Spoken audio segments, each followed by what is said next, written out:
Oi, gente, tudo bem? Aparecendo por aqui. De vez em quando a gente aparece para tirar essas teias de aranha desse canal do YouTube. E eu espero que você esteja bem aí do outro lado. E vou contar aqui para vocês, como sempre, papo reto, sem corte, sem edição, sem filtro, contando como é que tá a vida por aqui, o que eu tô fazendo, por que estou fazendo, como estou fazendo e o que vou fazer pro ano que vem. Então, assim, muitos de vocês devem saber, outros não. Quem tá vendo aí o vídeo, às vezes é a primeira vez que você tá vindo aqui, né? Oi, prazer, tudo bem? Eu não me apresentei, né, gente? Faltou isso. Meu nome é Carol Chacol, sou médica, eu tô vivendo aqui na Austrália. O meu jargão de sempre, que eu sempre falo, né? Enfim.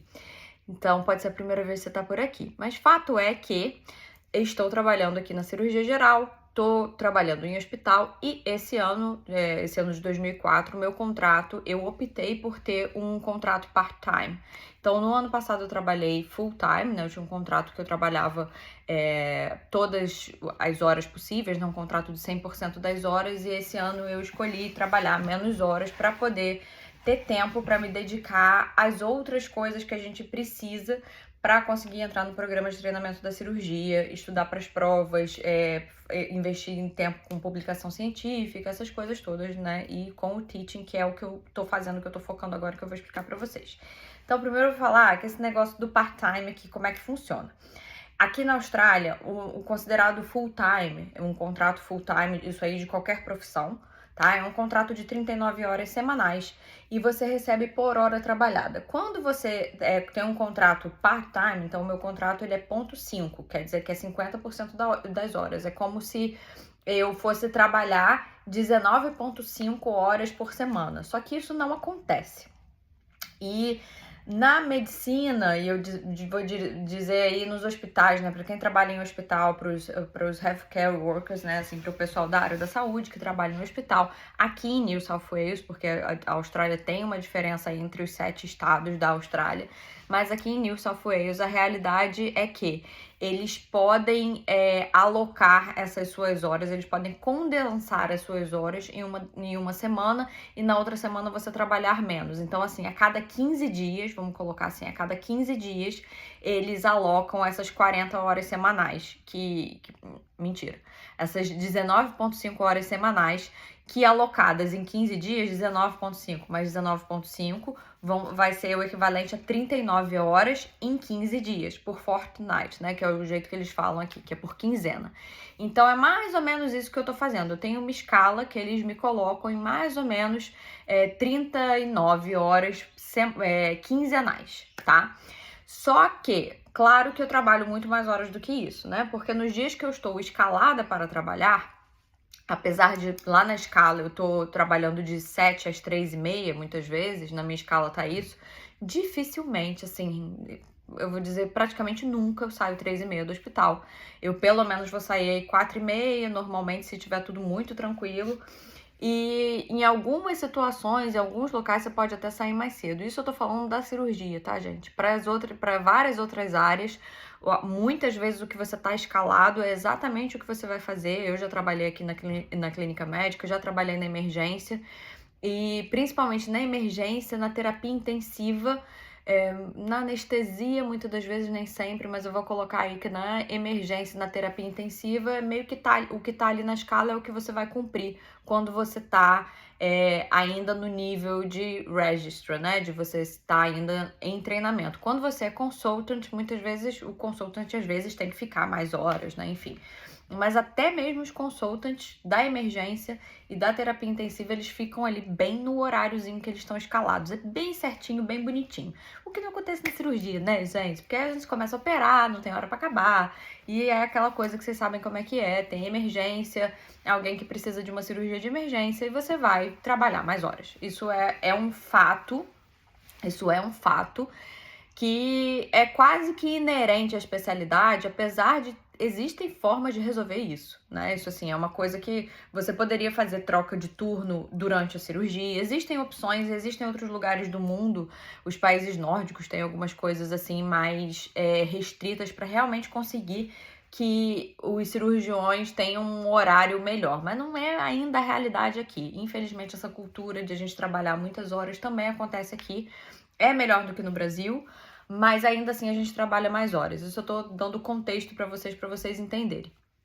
E, dito isso, muitos de vocês também devem saber que aqui na Austrália a gente sempre recebe por hora trabalhada, então cada hora que eu trabalho a mais eu recebo a mais. Então essa é a parte boa, né? Então assim, a gente tem essa compensação financeira. Dificilmente existe um problema para cobrar essas horas que eu trabalhei a mais. Normalmente é bem simples, bem direto ao ponto. Eu sento lá no computador, coloco o Medical Record Number, né? O registro do paciente, e escrevo o que eu tava fazendo em uma linha. Normalmente eu escrevo tipo uma linha, falo alguma coisa do que eu tava fazendo com o paciente, ou diagnóstico, alguma coisa, e pronto. E é isso. E aí eu recebo aquelas 2, 3, 4, 5 horas a mais que eu fiquei no hospital. Então tudo isso para falar que normalmente o que eles têm, quais são as opções, né, das escalas que eles fazem aqui. Tem algumas vezes que a gente trabalha uma semana inteira e a outra semana a gente não trabalha nada. Isso é uma opção, né? De trabalhar semana sim, semana não. Semana sim, semana não, quando quem tá trabalhando part-time. Tem algumas outras colegas nessa situação também, trabalhando dessa forma. Trabalha uma semana sim, uma semana não. Quando tá escalado, quando tá no contrato, né, de fazer o part-time, e tem essa opção para quem tá no programa de treinamento, tá? Essa opção é possível para quem tá no programa de treinamento de especialidades cirúrgicas. Para as outras especialidades é ainda mais fácil. A emergência, então, assim, é uma mãe nesse sentido, assim, é uma bênção, né? Tudo, já falei isso em outros vídeos. Normalmente, para você trabalhar part-time é muito flexível, eles são bastante flexíveis, bastante na emergência. E na cirurgia a gente tem, pelo menos na minha experiência, no que eu tenho visto aqui, muita gente também fazendo um treinamento mais flexível, trabalhando part-time. Mas é um part-time assim, entendeu, gente? Não quer dizer que quando der 2 horas da tarde eu tô indo pra casa. Quer dizer que eu vou estar trabalhando uma semana sim, uma semana não, ou eu trabalho alguns dias da semana sim e outros não. Então, por exemplo, na primeira parte do ano, na primeira metade do ano, minha escala tava mais assim, eu trabalhava 3 dias e não trabalhava 4, mais ou menos desse jeito. Agora, nesse termo, a minha escala tá mais assim, uma semana eu trabalho, na outra semana eu não trabalho, porque eles podem, eles têm essa mobilidade, né, esse direito de mexer com as nossas horas por quinzena. Isso para vocês entenderem como é que tá a minha situação e como que funciona esse part-time aqui, né? Então é um part-time que eu falo que é uma part-time de mentira, porque no final das contas eu trabalho praticamente 40 horas por semana, só que eu trabalho quase que, às vezes, 70 horas na semana que eu tô trabalhando, e na semana que eu não tô trabalhando, eu não trabalho hora nenhuma. Então é mais ou menos isso, 70, 60, às vezes, 70 horas na semana que eu tô trabalhando. Às vezes menos, às vezes eu trabalho tipo umas 50 horas na semana que eu tô trabalhando e fico na outra semana sem trabalhar. Só que esse sem trabalhar não é exatamente sem trabalhar, né? Por exemplo, hoje eu tava dando aula na universidade. E aí entra na outra situação do que eu estou fazendo, né? De como que tá a minha rotina aqui e por que eu tô fazendo o part-time e como que isso tá funcionando. Então, o que acontece? A gente tem uma situação específica aqui de Newcastle, né? Do programa da universidade com o hospital, que eu imagino que isso deve acontecer em outros lugares da Austrália. Inclusive aí, colegas, se vocês estiverem aí assistindo o vídeo, comentem aí, me contem se vocês também estão fazendo isso em algum outro lugar aqui da Austrália. Mas o que eles falam? É como se fosse um programa colaborativo, vamos colocar assim. Então, um dos chefes da cirurgia, um dos consultants, no final do ano passado, ou foi no início desse ano, final do ano passado, me convidou, perguntou se eu queria dar aula na universidade. E eu já falei isso em outros vídeos, eu fiquei assim, né, fiquei animada, mas eu fiquei com medo, né, mas eu falei, ai meu Deus, como é que vai ser? Enfim, foi a melhor coisa que aconteceu nesse ano pra mim, foi começar a dar aula na universidade, que é uma coisa que eu estou amando, gostando muito. Então, como é que funciona isso? Especificamente, eu vou falar como é que tá a minha situação aqui, que não sei a quais outros lugares isso se aplica, tá? Então, eu tenho um contrato de part-time, ponto 5, né? 50% de horas, né? Então, assim, que eu já expliquei, 19,5 horas semanais com o hospital. Esse é o meu contrato com o hospital. E eu tenho um contrato de ponto 1, que isso quer dizer, tipo, 10% das horas, né? Com a universidade, que significa mais ou menos aí 4 horas semanais, que é bem pouquinho, e eu recebo proporcional a isso. Então é claro que eu não recebo tanto assim da universidade. Eu tô falando aí mais ou menos de 400, 500 dólares por quinzena. Então é mais ou menos isso, assim, uns $1.000 por mês que eu recebo desse meu contrato com a universidade. É um pouquinho menos que 1.000. É, tipo, vou botar aí 900, tá? 900 e uns quebrados, aí depende um pouco do mês, de quantas horas você trabalhou, quantas semanas teve e tudo mais. E aí, toda quinta-feira, eu tava indo agora pra universidade, agora mudou meu dia, agora é quarta-feira. Então, toda quarta-feira eu vou dar aula pros estudantes de medicina. E qual é a relevância disso e quais são as minhas impressões disso? Então, aqui na universidade, o modelo é o PBL. Então, eu faço os seminários com os alunos, faço discussão de caso, tem várias atividades que eu estou envolvida e tem as atividades mais práticas também de procedimento. E, em geral, eu dou aula pro terceiro ano aqui da medicina, que é quando eles veem a parte de cirurgia, que é tipo um ano, o ano inteiro deles é bem focado nas especialidades cirúrgicas, então a gente acaba ficando mais alocado com o terceiro ano. Acontece também, e eu também já estive envolvida, né, dando aula pro primeiro ano e pro segundo ano. Normalmente eles pedem às vezes ajuda, se você puder ajudar, né? E aí, no caso, com o primeiro ano, eu fiz mais a parte de exame físico, que mais que eu já discuti também caso com os alunos, de outras coisas, que aí não é tanto de cirurgia, mas alguma coisa de anatomia e de coisa mais bem geral, assim. Mas o meu foco tá sendo o ensino pro terceiro ano, que é quando eles veem mais a parte de cirurgia, e é uma coisa que eu tô gostando muito, assim, muito, muito, muito, muito. Tô achando super legal, tô me amarrando, é uma coisa que talvez eu continue fazendo, que não é o mais comum para os médicos aqui que fazem esse job, né, que eu tô fazendo, ocupa essa posição. E aí eu vou explicar onde que isso se encaixa com o programa de treinamento. Então, o que acontece? Já falei isso, provavelmente você tá vendo aí, você já sabe, se não sabe, está sabendo agora.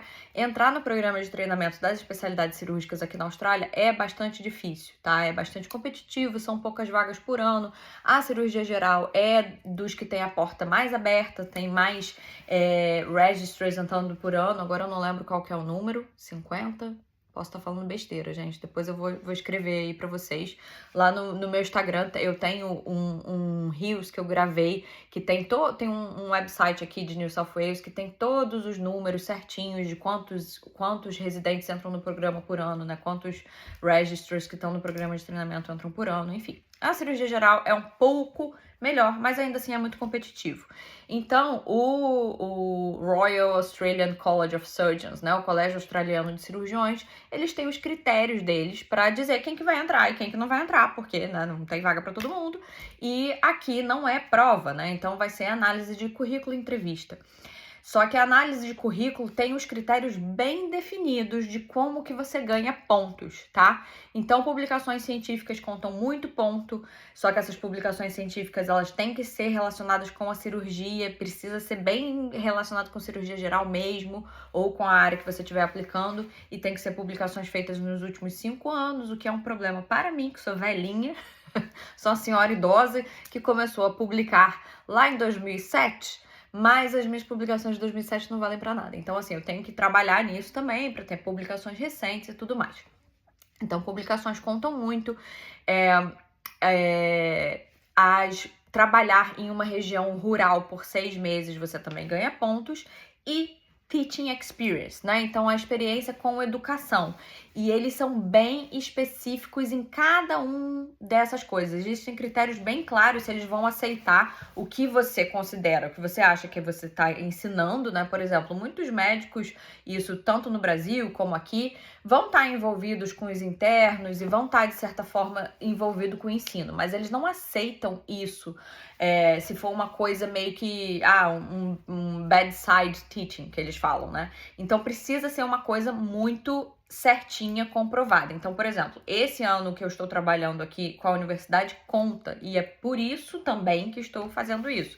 Além de eu estar gostando, e provavelmente é uma coisa que eu vou acabar continuando a fazer, mesmo sem precisar, entre aspas, tá, gente? Porque eu completando 1 ano, eu ganho os 2 pontos que o college me dá no currículo. Você precisa ter no mínimo 10 pontos para você conseguir aplicar para o programa para ser chamado para entrevista. Eu ainda não apliquei, ainda não fiz nada disso. Tô só contando para vocês como é que são os critérios, tá?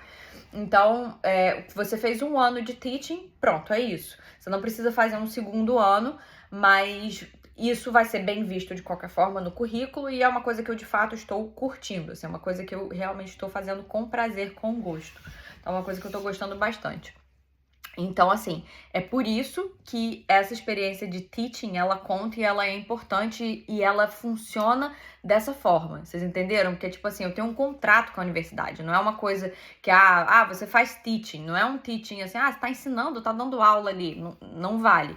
Mas eu tenho um contrato com a universidade. Então, eu tenho como comprovar que eu tô fazendo, realmente ensinando os estudantes. E isso, o colégio vai falar, ok, tick, né, dá o tick box lá e vai dar 2 pontinhos quando você tá aplicando pro programa de treinamento. Então, assim, isso é o porquê que existe essa situação, né, é para realmente ajudar a gente poder entrar no programa de treinamento. E eu, de fato, estou, assim, curtindo muito, assim, eu realmente, agora falando um pouco mais de como que é e o que eu tô achando, né, eu realmente gosto da interação com os estudantes. No início, óbvio que foi difícil, né? Porque é sempre uma coisa nova, é sempre difícil. Eu fiquei insegura com o meu inglês, eu sei que eu tenho, quando eu falo, o meu accent, né? O meu sotaque é forte. Tem palavras que as pessoas ficam, o que você falou? E isso acontece até hoje, tá, gente?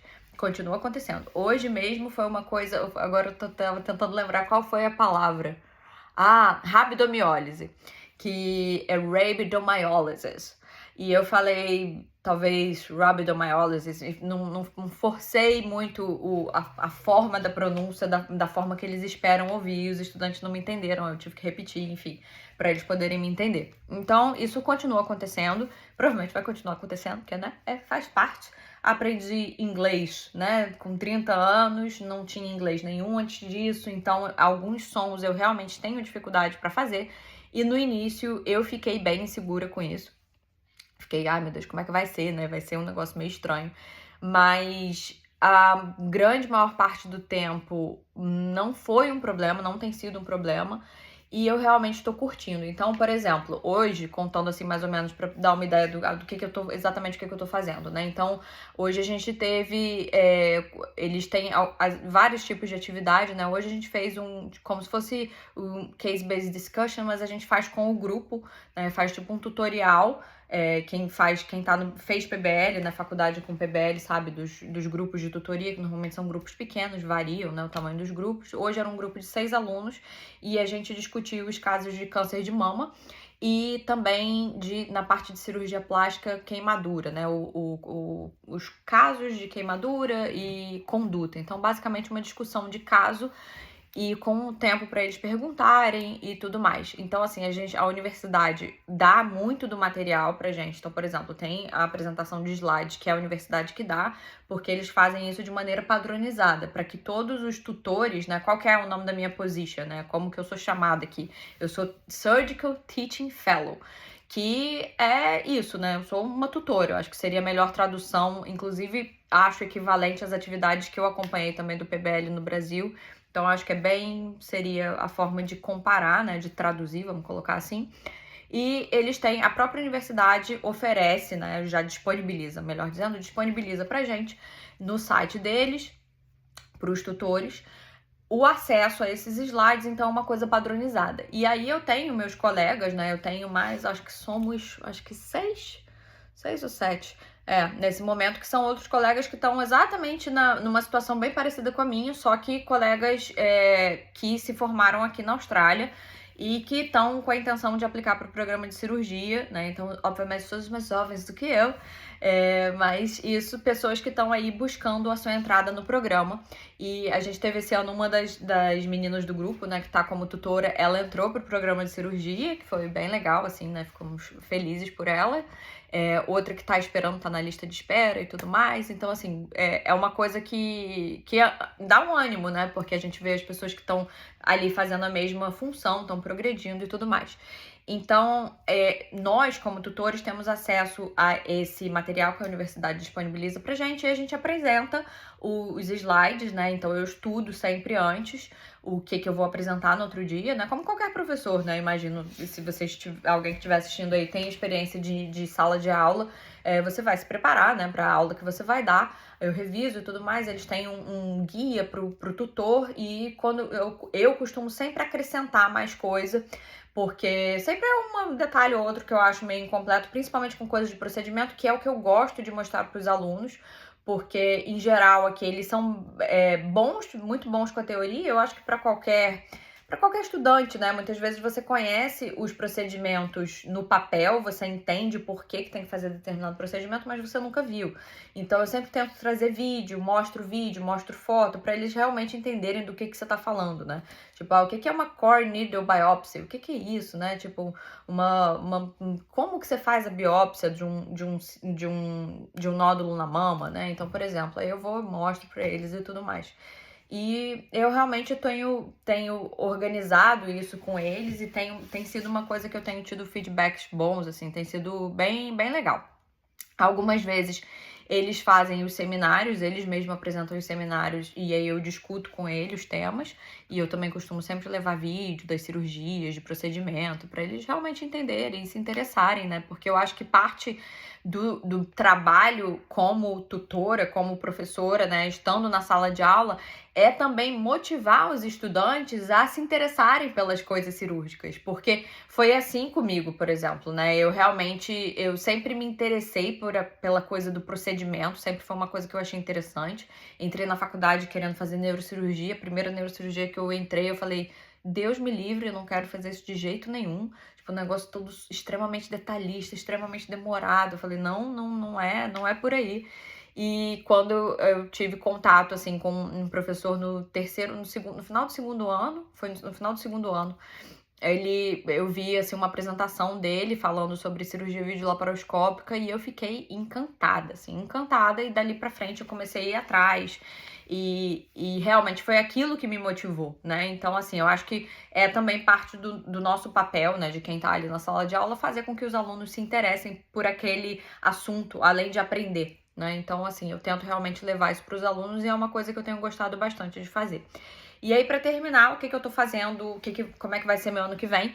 Vai ser pretty much the same. Vai ser basicamente a mesma coisa. Eu optei por não aplicar pra nenhuma vaga de trabalho. O hospital já meio que renovou o nosso contrato automaticamente, que não é uma coisa muito de praxe, não é uma coisa muito usual. Mas no momento, no hospital que eu estou trabalhando, eles realmente, assim, têm tido dificuldade para conseguir preencher as vagas. E muita gente sai, muita gente desiste, porque a carga horária é pesada. Eu acho que tem uma coisa geracional, né, das novas gerações, de não quererem esse modelo que as posições, né, as vagas cirúrgicas, os trabalhos das áreas cirúrgicas acabam oferecendo, mas isso é assunto para um outro vídeo. Se vocês quiserem saber disso, quiserem essa discussão, me conta aí, comenta aí e pergunta, ou coloquem suas opiniões. E assim, é uma outra situação, mas fato é que eu acabei não aplicando para nenhuma vaga de trabalho pro ano que vem. Porque assim, aqui, todo meio do ano, né, junho, julho, é a época que abre as campanhas, né, que a gente fala. E aí tem todas as vagas e você aplica para as vagas, você tem que preencher o selection criteria. Tem vídeo aqui no canal falando de tudo isso, tá, gente? Se vocês ainda não viram, eu vou deixar aí depois vou deixar linkado aí em cima, para vocês verem como é que aplica para as vagas, do que eu tô falando. Mas enfim, aqui você sempre tem que aplicar para as vagas de trabalho. Todo ano você tem que fazer isso quando você tá numa posição de Unaccredited Registrar, ou você ainda não está no programa de treinamento. Quando você entra no programa de treinamento, é meio que você já tem aquele período ali de 5 anos, como é o caso da cirurgia geral, que você vai ficar ali alocado com aquela rede de hospitais ou com aquele hospital. Mas quando você tá nesse limbo, que é essa situação de Unaccredited Trainee, você tem que aplicar para vagas todo ano, e é uma das coisas que muitas vezes é estressante, que você fica naquela insegurança, né? Será que eu vou ter emprego? Será que eu não vou ter? No momento, a situação aqui onde eu tô trabalhando, né, aqui em Newcastle, aqui na região, eles realmente estão tendo dificuldade para preencher as vagas, então meio que eles já falaram, se vocês quiserem continuar, só avisa pra gente, quer continuar? Pronto. Aí eles já mandaram um e-mail dizendo que a gente meio que já tá automaticamente contratado. Mas, e se a gente precisar de comprovação, eles vão mandar, enfim, se você precisar para qualquer, né, fins de comprovação financeira, coisas desse tipo. Mas meio que já tá garantido, eu falei, que bom, não tem que aplicar pra uma vaga, porque eu acho chato pra caramba, tá, gente? Vou falar que é chato, tá? É chato, vamos combinar aqui que é chato. Porque você tem que preencher aquelas porcaria daquelas perguntas de selection criteria, escrever um monte de coisa. Meio que o ChatGPT tá aí pra ajudar nessas coisas também, né? Mas mesmo assim, é um troço chato. Podendo não ter que fazer isso é muito bom. Então eu vou te contar que eu achei esse negócio bom. Então basicamente ano que vem eu vou continuar fazendo o mesmo trabalho. Não vai mudar muito. E é isso, assim, eu acho que pra terminar, esse negócio do teaching é realmente dar aula pros estudantes, assim, é o que tá fazendo esse ano meu olhinho brilhar, eu realmente tô curtindo muito. Vou continuar fazendo ano que vem, talvez ano que vem faça mais horas na universidade, porque é uma coisa que eu tô curtindo. E vou continuar aí fazendo o meu trabalho de Anacredit Trainee. E se vocês quiserem também saber mais dessas coisas, eu imagino que vocês saibam do que eu tô falando. Enfim, se vocês não souberem, tem os outros vídeos aí que eu falo do negócio, das questões de o que a gente faz como Anacredit Trainee, mas basicamente eu continuo na cirurgia geral, né? Trabalho na cirurgia geral numa função como se fosse de residente mesmo. Passo visitando os pacientes, tem a parte dos plantões, admitir os pacientes para cirurgia geral e operar e fazer ambulatório, bem semelhante como que é, eu acho que em praticamente qualquer lugar do mundo. Mas é isso, gente. Espero que vocês tenham gostado do vídeo. Deixa aí o joinha. Se não tá inscrito, se inscreve. E me conta aí o que vocês querem saber. Manda comentário, manda pros amigos, compartilha, tá bom? E é isso. Um beijo. Até a próxima. Tchau!